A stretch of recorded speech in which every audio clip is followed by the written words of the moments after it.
নমস্কার, আপনারা দেখছেন আপডেট বাংলা। খবরের প্রথমে দেখে নেব সংবাদ শিরোনাম।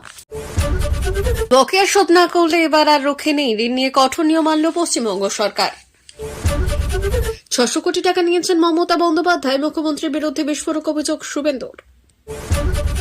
এক্সিট পোল এবং ফলদের সত্তা বাজারে তথ্য থেকে মহারাষ্ট্র, ঝাড়খণ্ড, ইউপি এবং রাজস্থানের নির্বাচন নিয়ে নতুন আলোচনা। তৃণমূলের গুরুত্বপূর্ণ বৈঠক সোমবার, সাংগঠনিক রদবদল নিয়ে আলোচনা করবেন মমতা, অভিষেক। আজ ভোট গণনা, গ্রামের পর শহর। সুন্দরবন বা কোচবিহারে পাঠানোর হুমকি, ব্যাগ গুছিয়ে রাখুন, কাকে নিশানা কুণাল ঘোষের। যুগান্তকারী রায় দিলেন কলকাতা হাইকোর্টের বিচারপতি অমৃতা সিনহা। রংপুরের মহাসমাবেশ দেখে বাংলাদেশের হিন্দুদের স্যালুট জানালেন পশ্চিমবঙ্গের বিরোধী দলনেতা শুভেন্দু অধিকারী। বঙ্গোপসাগরে বইবে হু হু করে হাওয়া, ঘূর্ণাবর্ত 24 ঘন্টায় পরিণত হবে নিম্নচাপে। কোন কোন রাজ্যে প্রবল ভারী বৃষ্টি, লেটেস্ট আপডেট। আসছি বিস্তারিত খবরে। তৃণমূল সরকার ক্ষমতায় আসার পর থেকেই প্রায় শোনা যায় বাম আমলের তুলনায় কয়েক গুণ বেড়ে গিয়েছে রাজ্যের ঋণের পরিমাণ। তবে এই ধরনের অভিযোগ একদমই উড়িয়ে দিয়েছে মুখ্য সচিব। এমনকি রাজ্যে শিল্পের ভবিষ্যৎ নিয়ে নানা রকম কটাক্ষ করে থাকেন বিরোধীরা। কর্মসংস্থান নিয়েও তৃণমূল সরকারকে কাঠগড়ায় দাঁড়ানো হয়েছিল এবং দাঁড় করানো হয়েছিল। কিন্তু এই আবহে রাজ্য সরকার বিভিন্ন সংস্থাগুলিকে কর্মসংস্থান চালিয়ে যাওয়ার জন্য ঋণ দিলেও এখনো মেলেনি বকেয়া টাকা। তাই এবার সেই নিয়ে বড় পদক্ষেপ নিল সরকার। রিপোর্ট সূত্রে জানা গেছে, সংস্থাগুলিতে রাজ্যে দেওয়া ঋণের সুদে আসলে বকেয়া গিয়ে দাঁড়িয়েছে প্রায় 422 কোটি টাকা, কিন্তু সেখান থেকে ফেরত এসেছে মাত্র 56 কোটি। আর তাতেই বেশ ক্ষুব্ধ মন্ত্রী বাবুল সুপ্রিয়। তিনি জানিয়েছেন, সাধারণ মানুষের টাকায় অনেক নিম্নমুখী সংস্থাগুলিকে পুনরুজ্জীবনের জন্য রাজ্য সরকারের তরফ থেকে ঋণ দেওয়া হয়। সূত্রের খবর, সংস্থাগুলিতে তরফ থেকেই বকেয়া আদায়ের লক্ষ্যে এবার লোন ম্যানেজমেন্ট সফটওয়্যার তৈরি করতে চলেছে রাষ্ট্রায়ত্ত সংস্থা এবং শিল্প পুনরুজ্জীবন দপ্তর। এই সফটওয়্যারের মাধ্যমে জানা যাবে কোন কোন সংস্থা সরকারের থেকে ঋণ নিয়েছে এবং বকেয়ার অঙ্ক কত। এমনকি সেই সংস্থাগুলি যদি ঋণ সম্পূর্ণরূপে পরিশোধ করে, তাহলে সেই সব সংস্থাগুলিকে ঋণ শোধের শংসাপত্র দেওয়া হবে এবং সেটি সফটওয়্যারে আপলোড করা হবে। তবে এই শংসাপত্র পোর্টালে আপলোড না হলে সংশ্লিষ্ট সংস্থা বাজার থেকে আধার করতে পারবে না বলেই জানা গিয়েছে। এই নয়া সফটওয়্যারের আনুষ্ঠানিক উদ্বোধন করা হয়েছিল গত মঙ্গলবার। আর সেই অনুষ্ঠানে উপস্থিত ছিলেন সংশ্লিষ্ট দপ্তরের সচিব স্মিতা পান্ডে এবং মন্ত্রী বাবুল সুপ্রিয়। এছাড়াও ছিলেন ক্ষুদ্র, ছোট এবং মাঝারি শিল্প দপ্তরের সচিব রাজেশ পান্ডেও।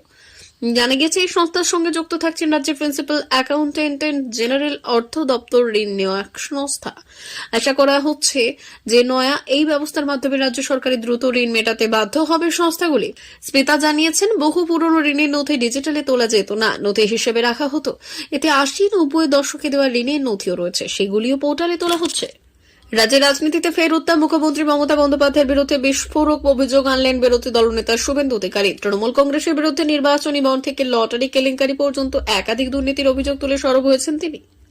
যদি এই অর্থ বৈধ উপায়ে সংগ্রহ করা হয়, তবে তা ফেরত দিন। মুখ্যমন্ত্রী নিজেই পুলিশের সাহায্যে বিভিন্ন কোম্পানির কাছ থেকে এই টাকা আদায় করেছেন। শুভেন্দু বলেন, মুখ্যমন্ত্রী নিজে দুর্নীতি করছেন এবং করাচ্ছেন, দুর্নীতিগ্রস্ত ব্যক্তিদের রক্ষা করছেন। সাইকেল প্রকল্প থেকে শুরু করে তৃণমূলের কোনো কার্যকলাপ দুর্নীতিমুক্ত নয়। সবকিছুর প্রমাণ আমাদের কাছে রয়েছে।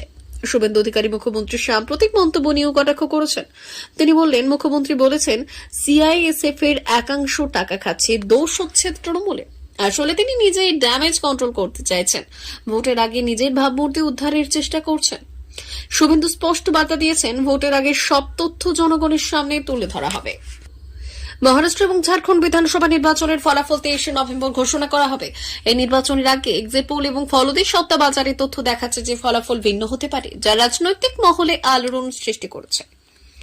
এখানে মহাজোটী 143 থেকে 146 আসন পাবে বলে আশা করা হচ্ছে, যেখানে বিজেপি একাই 90 থেকে 93 আসন পাওয়ার দাবি করছে। ফটকা বাজারে মহাবিকাশ আঘাদের দাম 1 টাকায় চলছে, যা একটি কঠিন প্রতিযোগিতা দেখায়। ঝাড়খণ্ডে ফলতিবাজার বিজেপি জোট সরকার গঠনের পক্ষে মত প্রকাশ করেছে। বাজির বাজারে এনডিএ 44 থেকে 46 আসন পাবে বলে আশা করা হচ্ছে। সম্প্রতি উত্তরপ্রদেশ এবং রাজস্থানের উপনির্বাচনের ফলাফলও সবার চোখে। ইউপিতে 9টি আসনে নির্বাচন হয়েছে আর রাজস্থানের 7টি আসনে উপনির্বাচন হয়েছে।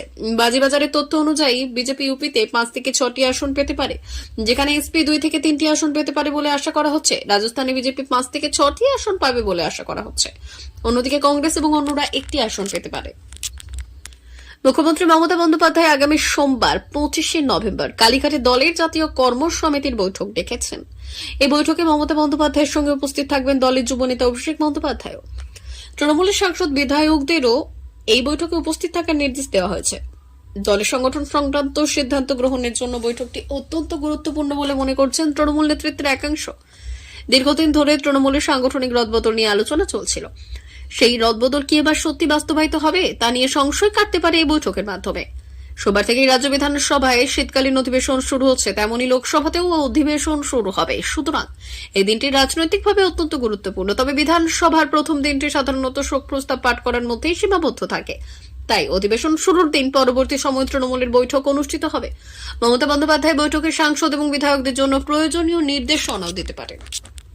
বর্তমানে তৃণমূলের অন্দরে প্রকাশ্যেই চলছে একে অপরকে আক্রমণ, চলছে পুরাতনদের লড়াই। বলা যায় কিছু নেতা বলছেন অভিষেকের হয়ে, আবার কিছু নেতা বলছেন নিজেদের বক্তব্য রাখছেন মমতা বন্দ্যোপাধ্যায়ের পক্ষে। পাশাপাশি শাসক বিরোধী আক্রমণ তো সবসময় চলে। এমন পরিস্থিতিতে এবার তৃণমূলের সেনাপতি প্রশংসার সুর শোনা গেল দিলীপ ঘোষের গলায়। দিলীপ ঘোষের মুখে অভিষেকের প্রশংসা রাজ্য রাজনীতিতে তৈরি করেছে নয়া জল্পনা। অভিষেকের প্রশংসা করার পাশাপাশি তিনি অবশ্যই বলেছেন যে ভাইপো এখনো পিসির ছায়াতেই আছেন। তিনি বলেছেন তিনি কাজ করছেন, এটা ঠিক যে জনগণের সঙ্গে সম্পর্ক নেই। পারিবারিক পার্টির নেতা, পোল্ট্রি ফার্মে তৈরি করা নেতা, রাস্তায় লড়াই করে তো নেতা হননি এরা। যখন পার্টি দায়িত্ব নেবেন, সামনে আসবেন, পরীক্ষা হবে নেতৃত্ব গুণ পাবলিক মানবেন কিনা, তার ইমেজ পার্টি চলবে কিনা, তিনি জেতাতে পারবেন কিনা, তখন মূল্যায়ন হবে। এখন তো গাছের ছায়ায় আছেন, বোঝা যাচ্ছে না। তারপরে দিলীপ ঘোষকে পাল্টা কুণাল ঘোষ বললেন। দিলীপ ঘোষের বিরুদ্ধে দলের যে একটা চক্রান্তমূলক, তার থেকে এবার ওকে সহ সভাপতি করে পাঠানো হলো ন্যাশনালে। সেটা থেকে ওকে ছেটে দেওয়া হলো। ফলে দিলীপ ঘোষের যদি কোনো হতাশা থাকে বা বিরক্তি থাকে, তার যথেষ্ট কারণ আছে। তবু আমি অনুরোধ করব, আপনি অন্য দল করুন, আপনার সঙ্গে রাজনৈতিক বিরোধিতা থাকবে, কিন্তু হাল ছেড়ো না বন্ধু, বরং কণ্ঠ ছাড়ো জোরে। রাহুল গান্ধীর বুদ্ধিমত্তা নিয়ে প্রশ্ন করায় দিলীপকে জবাব দিতে ছাড়েনি কংগ্রেসও। প্রদেশ কংগ্রেস সভাপতি শুভঙ্কর সরকারের কথায় ঠিকই বলেছেন। দিলীপ বাবুর মেধা, তার বুদ্ধিমত্তা। গরুর দুধে যিনি সোনা খুঁজে পান, তিনি কার মাথা থেকে কিরকম ব্রেনের ঘিলু খুঁজে পাবেন, তিনি বিচার করবেন। নন্দীগ্রামে তৃণমূল কংগ্রেসের ওপর হামলার অভিযোগে আয়োজিত প্রতিবাদ সভা, সেখান থেকে এবার ঝাঁঝালো আক্রমণ কুণাল ঘোষের। ব্যাগ গুছিয়ে রাখুন, সুন্দরবন বা কোচবিহারে পাঠাবো, প্রকাশ্য মঞ্চ থেকেই কড়া হুঁশিয়ারি দিলেন তৃণমূলের রাজ্য সাধারণ সম্পাদক। বৃহস্পতিবার পুলিশের একাংশের ভূমিকা নিয়ে উষ্মা প্রকাশ করেছেন মুখ্যমন্ত্রী তথা রাজ্যের পুলিশ মন্ত্রী মমতা বন্দ্যোপাধ্যায়। রাজ্য পুলিশের ডিজি রাজীব কুমারকে পদক্ষেপ নেওয়ার কথাও বলেছেন তিনি। মমতা সাহেব জানিয়েছেন, পুলিশের একাংশ টাকা খেয়ে চুরি করবে, এটা সহ্য করব না। এবার হুঁশিয়ারি দিলেন কুণাল। শুক্রবার নন্দীগ্রামে আয়োজিত প্রতিবাদ সভা থেকেই পুলিশের একাংশের বিরুদ্ধে সরব হলেন তৃণমূল নেতা। কুণাল বললেন, সিপিএম কিংবা অন্য রাজনীতি বুকে নিয়ে যারা পুলিশে রয়েছেন, তাদের চিহ্নিত করুন। সুযোগ পেলেই এরা সরকার এবং সরকারি দলকে অন্তর্ঘাত করছে। 2026 সালে মমতা বন্দ্যোপাধ্যায় 250 আসন নিয়ে ক্ষমতায় আসেন। ব্যাগ গুছিয়ে রাখুন, সুন্দরবন বা কোচবিহারে পাঠাবো, সুন্দরবনের বাঘ পাহারা দিতে তৈরি থাকুন। এদিকে গতকাল নবান্ন সভাঘরে আয়োজিত বৈঠকে পুলিশের একাংশের টাকা খাওয়া নিয়ে ক্ষোভ প্রকাশ করেছিলেন মুখ্যমন্ত্রী। মমতা বললেন, পুলিশের কিছু লোক টাকা খেয়ে কয়লা, বালি, সিমেন্ট চুরিতে সাহায্য করছে, আর চুরি হলে বলবে তৃণমূল কংগ্রেস কয়লা চুরি করেছে। পুলিশের একাংশ টাকা খেয়ে চুরি করবে, এটা সহ্য করব না। যদি কোনো রাজনৈতিক দলের লোক টাকা খায়, তাহলে তারও কলার চেপে ধরার নির্দেশ দিয়েছেন মুখ্যমন্ত্রী। তাৎপর্যপূর্ণ মমতা করা মন্তব্য করার ঠিক পরের দিনই আসানসোলের বারাবণী থানার ওসি মনোরঞ্জন মণ্ডলকে সাসপেন্ড করা হয়। তার বিরুদ্ধে কর্তব্যে গাফিলতি এবং অপেশাদার মনোভাবের অভিযোগ আনা হয়েছে বলে খবর। এসবের মাঝেই এবার হুঁশিয়ারি দিলেন কুণাল। পুলিশের একাংশকে ব্যাকস্প্যাটরা এবং বাক্সপ্যাটরা গুছিয়ে বদলের জন্য তৈরি থাকার কথা বলেছেন তৃণমূল নেতা। 58 বছরের নিঃসন্তান দম্পতিকে টেস্ট টিউব বেবি নেওয়ার অনুমতি দিল কলকাতা হাইকোর্ট। বিচারপতি অমৃতা সিনহা শুক্রবার এই নির্দেশ দিয়েছেন। রাজ্যের আইনজীবীকে বিচারপতির নির্দেশ, এই ব্যাপারে স্বাস্থ্য দপ্তর যেন প্রয়োজনীয় সহযোগিতা করে। কলকাতা হাইকোর্টের এই নির্দেশের ফলেই বহু সন্তানহীন দম্পতির সামনে নতুন দিগন্ত খুলে যেতে পারে বলে মনে করছেন আইনজীবীরা। ওই দম্পতির বাড়ি কলকাতার কাশীপুরে। 1994 সালে বিয়ে হয় তাদের। দাম্পত্যের 3 দশক পেরিয়ে গেলেও তারা নিঃসন্তান। তাই 2023 সালে আইভিএফ পদ্ধতিতে সন্তান নেওয়ার পরিকল্পনা করেছেন তারা, কিন্তু বাদ সাধে বয়স। সরকারি নিয়ম অনুযায়ী বয়সের যে ঊর্ধ্বসীমা নির্ধারণ করা হয়েছে, এক্ষেত্রে যিনি বাবা হতে চাইছেন তার বয়স সেই ঊর্ধ্বসীমা পেরিয়ে গেছে। কিন্তু প্রবৃত্তে এসে সন্তান সুখ পাওয়ার আশায় বয়সের বাধার প্রাচীর টপকাতে মরিয়াছিলেন ওই দম্পতি। নিয়ম মেনে তারা স্বাস্থ্য দপ্তরে আবেদন করেছেন এবং স্বাস্থ্য দপ্তরও তাদের আবেদন নাকচ করে দেয়। শেষে কোনো উপায় না দেখে তারা কলকাতা হাইকোর্টের দ্বারস্থ হন। আর দফা দাবিতে শুক্রবার বাংলাদেশের রংপুর মহাসমাবেশে ডাক দিয়েছিল বাংলাদেশের হিন্দুরা। বাংলাদেশ সম্মিলিত সনাতনী জাগরণ জোটের আয়োজনে এবং সনাতনী অধিকার আন্দোলন এবং বাংলাদেশ সচেতন সনাতনী নাগরিক নামে দুই গোষ্ঠীর সহযোগিতায় এই মহাসমাবেশটির আয়োজন করা হয়েছিল এবং রংপুরের মাহিগঞ্জ কলেজ মাঠে হয়েছিল যে সমাবেশটি। বঙ্গোপসাগরের ওপরে বইবে হু হু করে হাওয়া, ঘূর্ণাবর্ত 24 ঘন্টায় পরিণত হবে নিম্নচাপে। কোন কোন রাজ্যে প্রবল ভারী বৃষ্টি, লেটেস্ট আপডেট। সাইক্লোন তৈরি হওয়ার পরিস্থিতি পুরোপুরি তৈরি হয়ে গেছে। ভারতের মৌসুম বিভাগ সুমাত্রা উপকূল এবং পার্শ্ববর্তী দক্ষিণ আন্দামান সাগরের কাছে সাইক্লোনিক সার্কুলেশন পরিস্থিতি তৈরি করেছে। আগামী 24 ঘন্টায় পরিণত হবে নিম্নচাপ এবং এরপরেই এটা বঙ্গোপসাগরে তৈরি হওয়া ঘূর্ণিঝড়ের সতর্কতা জারি করেছে। সাইক্লোনের ফলে আগামী দিনে তামিলনাড়ু এবং অন্ধ্রপ্রদেশ সহ একাধিক দক্ষিণ ভারতের রাজ্যগুলিতে ভারী বৃষ্টিপাত হবে বলে আশঙ্কা প্রকাশ করা হচ্ছে। আইএমডির পূর্বাভাস অনুযায়ী সিস্টেমটি সম্ভবত পশ্চিম উত্তর পশ্চিম দিকে অগ্রসর হবে এবং আগামী 48 ঘন্টার মধ্যে দক্ষিণ বঙ্গোপসাগরের কেন্দ্রীয় অংশে একটি নিম্নচাপে পরিণত হবে। এর পাশাপাশি কমোরিন এলাকা এবং এর পাশের অঞ্চলে নিম্ন টপোস্ফিয়ারিক স্তরে একটি ঘূর্ণিঝড় সঞ্চালক বা সাইক্লোনিক সার্কুলেশন লক্ষ্য করা গেছে। আবহাওয়া বিভাগ 25 নভেম্বর তামিলনাড়ু, পুদুচেরি, কেরল এবং করাইকলের ভারী বৃষ্টি এবং বজ্রপাতের পূর্বাভাস দিয়েছে। আন্দামান এবং নিকোবর দ্বীপপুঞ্জে সপ্তাহ জুড়ে হালকা থেকে মাঝারি বৃষ্টিপাতের প্রত্যাশিত।